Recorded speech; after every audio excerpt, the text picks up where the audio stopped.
तो हाँ जी सर जी, आपकी अभी मैंने बेटी की कुंडली आपको बना के भेजी है। अभी आपके दामाद की कुंडली जो है प्रदीप श्रीवास्तव, इनकी मैं अभी कुंडली बनाने लगा हूँ। इनकी आपने डिटेल भेजी है और इसके हिसाब से इनकी कुंडली बनी है मेष लगन की, और इनकी जो राशि वो है तुला राशि। और सवाल यही है कि संतान क्यों नहीं हो रही। 2-3 साल हो चुके हैं विवाह हुए को। तो आपकी बेटी मैंने कुंडली में बताया था, उसकी संतान में दिक्कत आने का कारण है 5वें घर में जो राहु बैठा है उसकी वजह से दिक्कत आ रही है। अब इसकी आपके जो दामाद है इनकी कुंडली में भी देखेंगे कि दिक्कत क्यों आ रही है। और जैसे मैंने आपको बताया था कुंडली में 12 घर होते हैं, वो मैं दोबारा लिख देता हूँ। ये इनकी कुंडली में पहला घर है, ये है दूसरा घर, ये तीसरा घर, चौथा, पाँचवा, ये है छठा घर, सातवां, आठवां, नौवां, 10वां, 11वां और ये 12वां घर।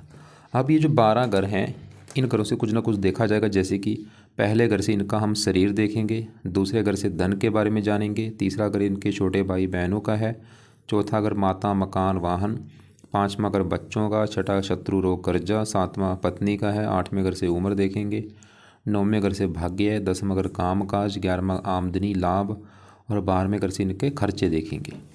मतलब हमने जो कुछ देखना है वो घर देखना है और घर का मालिक देखना है। आपको वैसे ये पहले मैं वैसे बता ही दिया है। अब देखो जी, क्योंकि हमने देखना है संतान के बारे में, तो संतान का जो घर है वो है 5वां घर। 5वें घर से इनकी संतान के बारे में देखेंगे कि संतान का सुख कैसा है। अब संतान के लिए 5वां घर और घर का जो मालिक है उसको देखना है। 5वें घर में देखो जी लिखा है नंबर 5 लिखा है, 5 है सिंह राशि, इसका जो मालिक है वो है ये सूर्य ग्रह। तो हमें इसकी संतान के लिए इस सूर्य ग्रह को देखना है कि सूर्य अच्छा है या बुरा है। सूर्य के अलावा देखो जी कुछ ग्रह हमने और भी देखने हैं। वो कैसे? क्योंकि 5वें घर के ऊपर जिन ग्रहों की दृष्टि पड़ रही है इसके ऊपर, एक तो गुरु की दृष्टि, गुरु यहाँ से 11वें घर से 7वीं दृष्टि से घर को देख रहा है, गुरु को भी देखा जाएगा। और 5वें घर के ऊपर शनि की दृष्टि भी पड़ रही है, 10वीं दृष्टि, और मंगल की पड़ रही है 8वीं दृष्टि। गुरु मंगल शनि इन तीनों को भी देखना पड़ेगा, लेकिन पहले मेन है घर का मालिक देखना। अब ये जो ग्रह हैं देखो जी, ये जो ग्रह हैं अगर अपने घर में बैठे हैं बहुत अच्छे फल देते हैं, दोस्त के घर में जाके बैठे हैं वहाँ पे भी अच्छे फल देते हैं, उच्च का बैठे हैं वहाँ पे भी अच्छे फल देते हैं। लेकिन अगर ये ग्रह नीच के बैठे हों सबसे ज़्यादा खराब फल देते हैं, या दुश्मन का घर हो। अब इसका पहले संतान का घर का जो मालिक है, संतान के लिए मैंने बोला 5वां घर, 5वें घर में 5 लिखा, मालिक कौन है? सूर्य है। अगर अब यहाँ पे सूर्य की अगर बात करूँ कि भाई इसका सूर्य अच्छा है या बुरा है, तो इसका मुझे सूर्य खराब लगा है। क्यों खराब लगा है? देखो जी सूर्य जहाँ बैठा है वो है 7वां घर, और 7वां घर है इसकी पत्नी का घर है। ये जो जातक है इसकी पत्नी कैसी होगी, 7वां घर देखेंगे। और फार्मूला है घर का मालिक देखा जाए तो पत्नी के लिए 7वां घर, 7वें घर में देखो जी 7 लिखा है, 7 है तुला राशि, माल शुक्र देखना है। अब शुक्र इसका इसी घर में बैठा है, मतलब इसका शुक्र जो है 7वें घर में बैठा है। शुक्र तो बहुत अच्छा है, शुक्र तो ये दिखा रहा है कि इसकी पत्नी अच्छी होगी, पत्नी सुंदर होगी, आकर्षक होगी, पत्नी का सुख अच्छा है, शुक्र ही दिखा रहा है। अब इसी घर में शुक्र के साथ चंद्रमा बैठा है, वो भी यहाँ पे पत्नी घर बैठा है, चंद्रमा भी यहाँ पे अच्छा है क्योंकि चौथे घर का मालिक, चौथे घर में 4 लिखा है, मालिक चंद्रमा। चौथा घर माता मकान वाहन, माता मकान वाहन पत्नी घर में। पत्नी के आने के बाद इसको मकान वाहन का सुख भी मिलना शुरू हो जाएगा इस जातक को। मतलब इसकी जब पत्नी आएगी, पत्नी इसको सुख देने वाली होगी। ये जो प्रदीप है इसके विवाह के बाद पत्नी से सुख मिलेगा, पत्नी आएगी तो मकान वाहन का सुख भी मिलेगा। अब देखो जी यहाँ पे शुक्र चंद्रमा है तो अच्छे, लेकिन इनके साथ अभी यहाँ पे सूर्य की अभी हमने बात करनी है, जो कि है इस 5वें घर का मालिक है, संतान के घर का। और सूर्य कहाँ बैठा? आके पत्नी घर में। अब सूर्य इसका खराब क्यों मैंने बोला? क्योंकि सूर्य 7वें घर में जहाँ बैठा है, 7वें घर में जो 7 लिखा है ये है तुला राशि, और ये है सूर्य की नीच राशि। सूर्य नीच का बैठा इसकी वजह से खराब है। और आपको मैंने भी बोला था कि जो ग्रह हैं अगर अपने घर में बैठे हैं बहुत अच्छे फल देते हैं, दोस्त के घर में वहाँ पे भी अच्छे फल देंगे, उच्च के बैठे हैं वहाँ पे भी अच्छे फल देंगे, लेकिन अगर नीच के बैठ चुके हैं अच्छे फल नहीं देते। तो सूर्य क्यों खराब है? नीच का बैठा है। अब सूर्य 2 प्रकार के बुरे फल देगा। एक तो सूर्य कहाँ बैठा है? पत्नी घर में नीच का बैठा है, ये पत्नी संबंधी भी दिक्कतें देगा। पत्नी संबंधी दिक्कतें मतलब इसकी जो प्रदीप की जो पत्नी है उसके साथ इसके लड़ाई झगड़े होते रहेंगे, मनमुटाव होता रहेगा पत्नी के साथ। इसके अलावा सूर्य क्योंकि संतान के घर का मालिक नीच का बैठा है तो संतान संबंधी भी चिंता पैदा करेगा। संतान में देरी होना या संतान से मनमुटाव होना, ऐसी दिक्कतें आती हैं। तो वही बात है जो आपका सवाल की संतान क्यों नहीं हो रही। यहाँ पे पहला कर तो जो हमारे सामने निकल के आया है वो है संतान के घर के मालिक सूर्य का नीच का बैठना। अब यहाँ पे मैं इनको प्रदीप को बोलूँगा कि आप भाई सूर्य के उपाय करो, इसका फ़ायदा ये होगा कि तो आपका सूर्य जो सही होगा, अगर सूर्य सही हो गया संतान संबंधी जो दिक्कतें हैं वो नहीं आएंगी, और ये पत्नी संबंधी भी अगर आपको दिक्कतें आ रही है वो कारण भी आपका सूर्य है तो वो भी दिक्कतें नहीं आएंगी। तो सूर्य के उपाय इन्होंने जो करने वो है, पहला उपाय सूर्य को ये जल दिया करें, रोजाना सुबह के टाइम सूर्य को जल देना है। दूसरा उपाय है सूर्य का इन्होंने करना है दान, और ये दान इन्होंने करना है हर संडे को दान कर दिया करें। दान की वीडियो आपको मैं भेज दूंगा। लाल रंग का वैसे दान होता है, संडे जिस दिन होगा सुबह के टाइम सूर्य का दान करना है, और दान करते समय सूर्य का मंत्र मन में बोलो कि हे सूर्य देवता जी, ये प्रदीप नहीं करना है दान, कि हे सूर्य देवता जी आपका ये दान है वो मैं कर रहा हूँ ताकि आपका बुरा फल मुझे ना मिले। तीसरा जो उपाय है वो है इन्होंने जो करना है वो है सूर्य आदित्य हृदय स्रोत का जो पाठ है वो इन्होंने पढ़ना है या इनको सुना करें, और ये पढ़ना है सुबह के टाइम। तो यहाँ पे देखो जी, एक तो मैंने जल बोला, जल अर्जाना देना है, सूर्य का दान संडे को करना है, और सूर्य आदित्य हृदय स्रोत का जो पाठ है ये पढ़ना है सुबह के टाइम, और ये अर्जाना पढ़ना है। अगर पढ़ना आता है पढ़ा करें इनको, या इनको ऑडियो लगा के सुन लिया करें सुबह के टाइम। लेकिन देखो जी, यहाँ पे मैंने आपको बोला था संतान के लिए कुछ ग्रह हमने और भी देखने हैं, क्योंकि पाँचवें घर के ऊपर जिन ग्रहों की दृष्टि है, गुरु की दृष्टि है, मंगल की दृष्टि है और शनि की, इनको भी देखना है। अब पाँचवें घर में जो 5 है सूर्य का ग्रह है। अब सूर्य के घर के ऊपर दृष्टि पड़ रही है, एक तो गुरु ग्रह की, गुरु यहाँ से बैठा है 11वें घर में। और देखो जी, गुरु को इनकी जो दृष्टि होती है, कईयों की दृष्टि अच्छी होती है, कईयों की दृष्टि खराब होती है। गुरु की दृष्टि को बहुत अच्छा माना गया है, इसकी दृष्टि में अमृत है। लेकिन शनि की दृष्टि जहाँ पड़ती है उस घर की हानि करती है। अब गुरु जो है 11वें घर से 7वीं दृष्टि से 5वें घर को देख रहा है, संतान के घर को। मतलब गुरु जो है वो 5वें घर का अच्छा करेगा, क्योंकि यहाँ पे है भी इसकी दोस्त की राशि, सूर्य की राशि, सूर्य गुरु दोस्त हैं।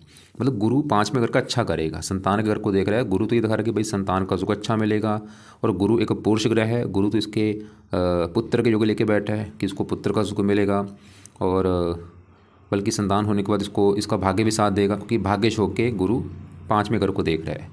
तो गुरु 5वें घर का अच्छा कर रहा है क्योंकि मित्र राशि है। अब देखो जी, 5वें घर के ऊपर मंगल की दृष्टि भी है। मंगल 10वें घर से अपनी 8वीं दृष्टि से 5वें घर को देख रहा है। यहाँ पे सूर्य की राशि, और मंगल भी सूर्य को दोस्त मानता है, तो मंगल भी 5वें घर का अच्छा कर देगा। संतान घर को देख रहा है, मंगल भी दिखा रहा है कि संतान का सुख अच्छा मिलेगा, और मंगल भी पुरुष ग्रह है, वो भी बेटा होने का योग लेके बैठा है। मंगल भी दिखा रहा है कि संतान का सुख अच्छा है। लेकिन एक गड़बड़ है, अब यहाँ पे जो शनि है ये गड़बड़ करेगा। मतलब शनि बैठा 8वें घर में है, शनि की 3 दृष्टियाँ होती हैं। यहाँ से अपनी तीसरी दृष्टि डाल रहा है 10वें घर के ऊपर, 7वीं दृष्टि देखेगा दूसरे घर के ऊपर, और 10वीं दृष्टि शनि ने डाली 5वें घर के ऊपर, संतान घर के ऊपर। और सूर्य का ग्रह है, और शनि सूर्य को अपना मानता है दुश्मन। तो शनि भी थोड़ा सा संतान के घर को खराब कर रहा है। शनि विलंब का भी कारक है। शनि ये दिखा रहा है कि इसकी जो संतान है वो देरी से होगी, और कई बार गर्भपात होना या ऐसी संतान का बीमार होना। तो यहाँ पे देखो जी, पहला कारण तो हमने सूर्य देखा था कि संतान में जो दिक्कतें आ रही वो कारण सूर्य है, बड़ा कारण है वो। और दूसरा कारण थोड़ा सा यहाँ पे शनि भी निकला है, क्योंकि वो 5वें घर को दृष्टि दे रहा है। अब यहाँ पे मैं शनि के भी इनको उपाय बोलूँगा कि शनि के भी उपाय इन्होंने करने हैं, जिसमें से एक उपाय ये करें वो है ये शनि मंदिर जाया करें शनिवार को माथा टेकने के लिए। वहाँ पे शनि मंदिर जाके माथा टेक के आना है कि शनि देवता जी आपके मंदिर इसलिए आए हैं ताकि हमारी जो संतान वाली दिक्कत है वो दूर हो जाए।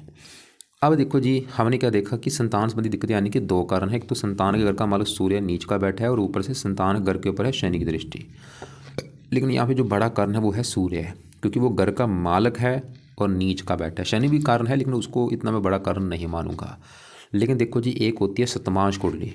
अगर बिल्कुल गहराई में जाना, जैसे कि यहाँ पे आपने ये डिटेल भेजी है प्रदीप, ये डिटेल है देखो, और ये इसकी है कुंडली। यहाँ पे ये जो कुंडली है यहाँ पे मैंने बना रखी, जो यहाँ पे ये देखो सेम कुंडली है।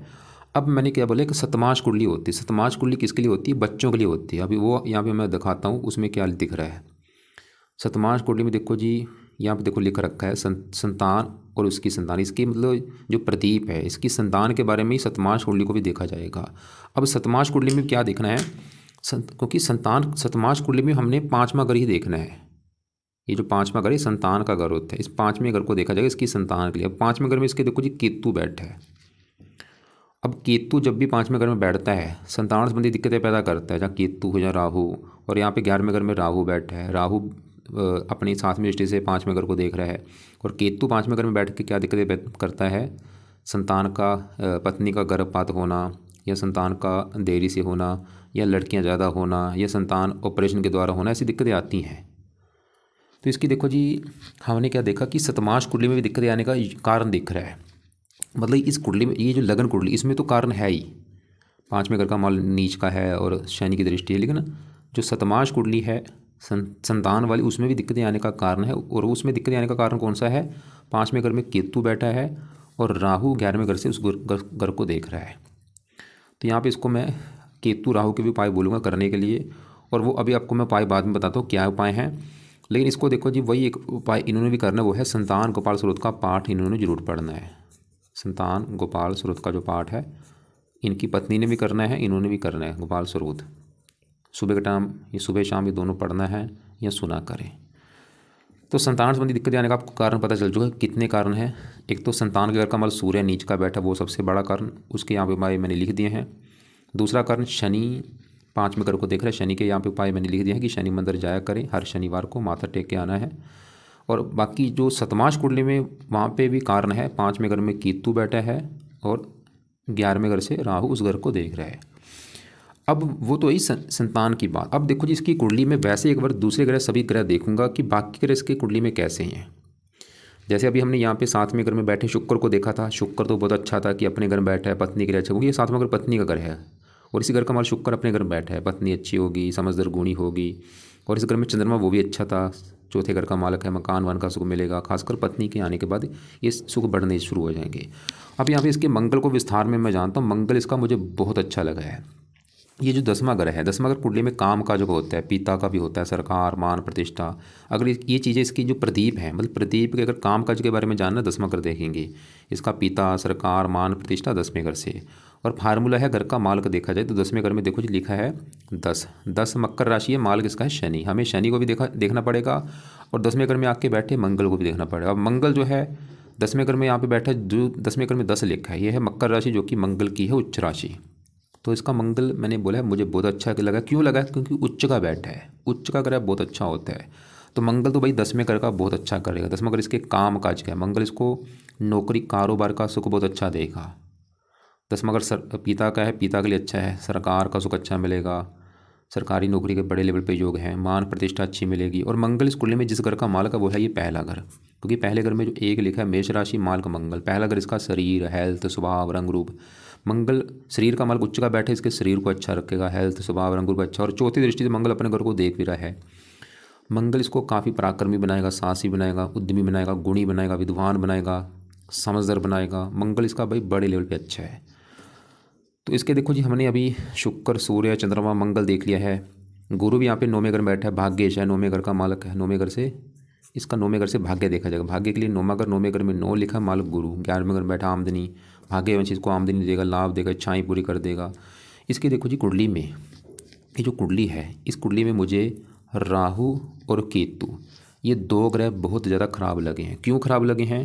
क्योंकि ये कुंडली में लेके बैठे हैं काल सर्प दोष। यहाँ पे देखो राहु कहाँ बैठा है? 12वें घर में। केतु कहाँ बैठा है? 6ठे घर में। और इधर वाला आपको देखो दिख रहा होगा हिस्सा पूरा खाली पड़ा है। पहला घर खाली है, दूसरा घर खाली, तीसरा घर खाली, चौथा, 5वां घर खाली। तो ये जो काल सर्प दोष है, इसका क्या नुकसान होगा? ये जिन घरों में बैठे हैं उन घरों की हानि करेंगे। जैसे राहु कहाँ बैठा है? 12वें घर में, तो राहु इसके 12वें घर की हानि करेगा। और केतु 6ठे घर में बैठा है, 6ठे घर की हानि करेगा। और ये हानि जात खासकर अपनी दशा में करेंगे। जब भी कभी इनकी दशा चलेगी, वो समय इस प्रदीप का बुरा समय होगा। खासकर राहु की दशा में दिक्कतें बढ़ेंगी इसकी। जब भी कभी राहु की दशा इसके ऊपर आ गई तो इसकी दिक्कतें बढ़ जाएंगी। अब राहु की दशा यहाँ पे मैं दिखा देता हूँ इसकी कब आएगी। देखो जी, राहु की बड़ी दशा तो इसकी वैसे बचपन से निकल चुकी है। ये 86 में चली थी, 88 में ख़त्म हो चुकी है।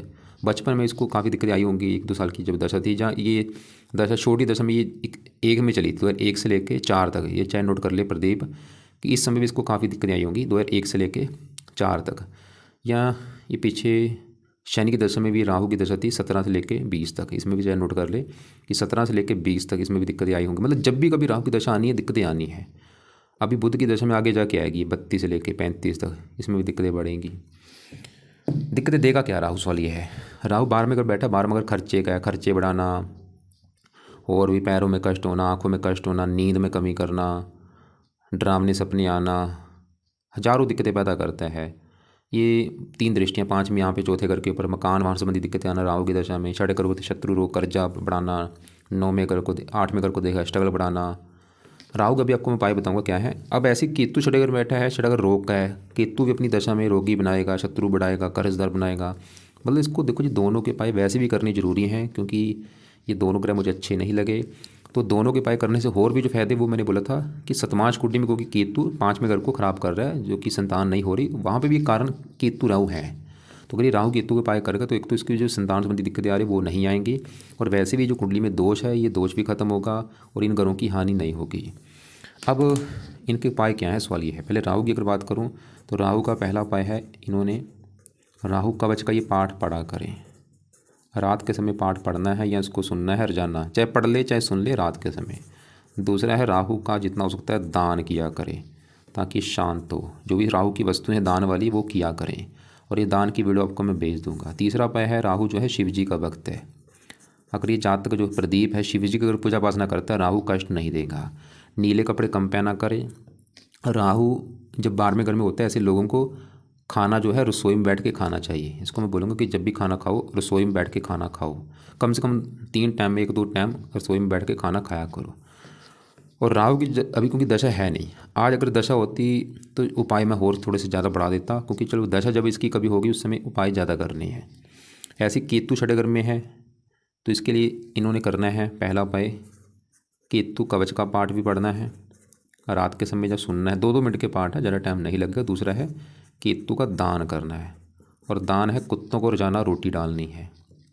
और वैसे भी मैंने बोला था केतु सतमांश कुंडली में क्योंकि संतान के घर की हानि कर रहा है, वहाँ पे भी हानि नहीं होगी और छठे घर की भी हानि नहीं होगी। एक इसके ऊपर देखो जी, सवाल कि अभी दशा किसकी है। दशा क्योंकि दशा में ग्रह ज़्यादा एक्टिवेट होते हैं। अभी इन ग्रहों में से इसके ऊपर जो दशा है वो है बुध ग्रह की। बुध की चल रही बड़ी महादशा। कब चली है, जनवरी 23 में चली है। पिछले 2 साल हो चुके हैं, ख़त्म होगी 40 में। और एक छोटी दशा होती है वो भी बुध की है, जनवरी 23 में चली है 25 में। और बुध इसका बैठा है यहाँ पे 8वें घर में। छठे घर का माल का मार्केश भी है। मतलब बुध की जो दशा है देखो जी, ये रले मिले फल देगा। इसको हम ज़्यादा अच्छा नहीं मानेंगे, मतलब ये रले मिले अच्छे फल भी देगा बुरे फल भी। थोड़ा सा हेल्थ ख़राब होना, लाइफ में दिक्कतें परेशानी आना से, तो बुध के भी ये उपाय जरूर करें ताकि जो दशा चली हुई है ये अच्छी जाए। अब बुध के क्या उपाय हैं। पहला जो बुध का उपाय है, ये जातक बुध कवच का पाठ पढ़ा करे। और दूसरा है बुध के देवता हैं गणेश जी, गणेश जी की पूजा उपासना किया करें। और भी उपाय हैं क्योंकि फिर यहाँ पे देखो जी उपाय ज़्यादा हो जाएंगे, चलो मैं उपाय कम से कम बता रहा हूँ ताकि दिक्कत ना आए। तो बुध कवच का पाठ पढ़ना है या सुनना है, सुबह शाम पढ़ ले। वैसे 2 पाठ है, बुध कवच का भी एक पाठ होता है, बुध स्रोत का भी पाठ। स्रोत के पाठ को चाहे बाद में शुरू कर देगा, अभी चाहे रहने दे, फिलहाल कवच पाठ पढ़ लिया करे, इसी से काम चल जाएगा। और गणेश जी का जो मंत्र है ओम गण गणपति नमः वो कर ले। और गणेश जी के मंत्र से बुध तो अच्छा होगा ही। ये जो केतु है इसका भी जो देवता है वो गणेश जी है, तो केतु भी अच्छा रहेगा।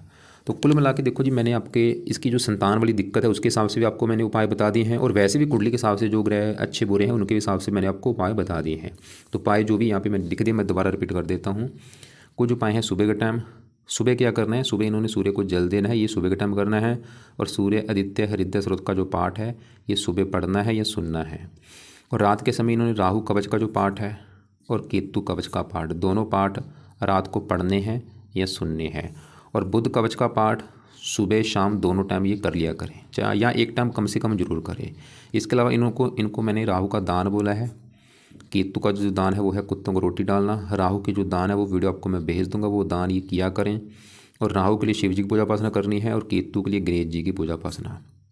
और बाकी बुध के भी जो देवता गणेश जी हैं, मतलब गणेश जी से बुध केतु दोनों अच्छे होंगे। और संतान गोपाल स्रोत का जो पाठ है रोजाना पढ़ना, जब भी इनका टाइम लगे, हो सके 2 टाइम पढ़ें या 1 टाइम जरूर इसको पढ़ा करें। और शनिवार को शनि मंदिर में जाना, माथा टेकने। दान देखो जी, सूर्य को भी इसको मैंने बोला संडे को। राहु का दान कब करना है, खासकर शनिवार को जरूर किया करें या बुधवार को भी कर दें। और कुत्तों को रोटी तो रोजाना डालें। और बाकी देखो जी, उम्मीद करता हूँ आपको जो मैंने समझाया समझ आ चुका होगा। अब दोबारा हम रिपीट करते हैं। आपने क्या बोला था कि संतान क्यों नहीं हो रही। संतान का घर 5वां, उस घर का मान लो सूर्य नीच का है। एक तो संतान में ना होने का कारण है सूर्य का नीच का बैठना। दूसरा कारण संतान के घर के ऊपर है शनि की दृष्टि, वो विलंब का कारक, थोड़ा सा संतान होगी लेकिन विलंब से। लेकिन गुरु मंगल ये दिखा रहे कि भाई इसके बेटा होने के योग हैं, संतान होगी, संतान का सुख अच्छा है, संतान बल की होगी तो भाग्य साथ देगा। अब सतमाश कुंडली में भी कारण बना है, वहाँ पे 5वें घर में केतु आ रहा है, वो बड़ा कारण है। तो केतु के यहाँ पे जो उपाय है वो अगर करेगा तो वो संतान वाली दिक्कतें दूर होंगी। और वैसे भी कुंडली में, इस कुंडली में जो काल सर्प जो बना है उसका भी इसको बुरा फल नहीं मिलेगा। तो बाकी देखो जी, ये उपाय करें। फिर भी अगर आपको लग रहा है कि अभी भी कोई बात समझ नहीं लगी है या कुछ पूछना होगा आपने, तो आपका जो सवाल है वो आप मुझे या तो लिख के भेज देना या कॉल करके मुझे पूछ लेना।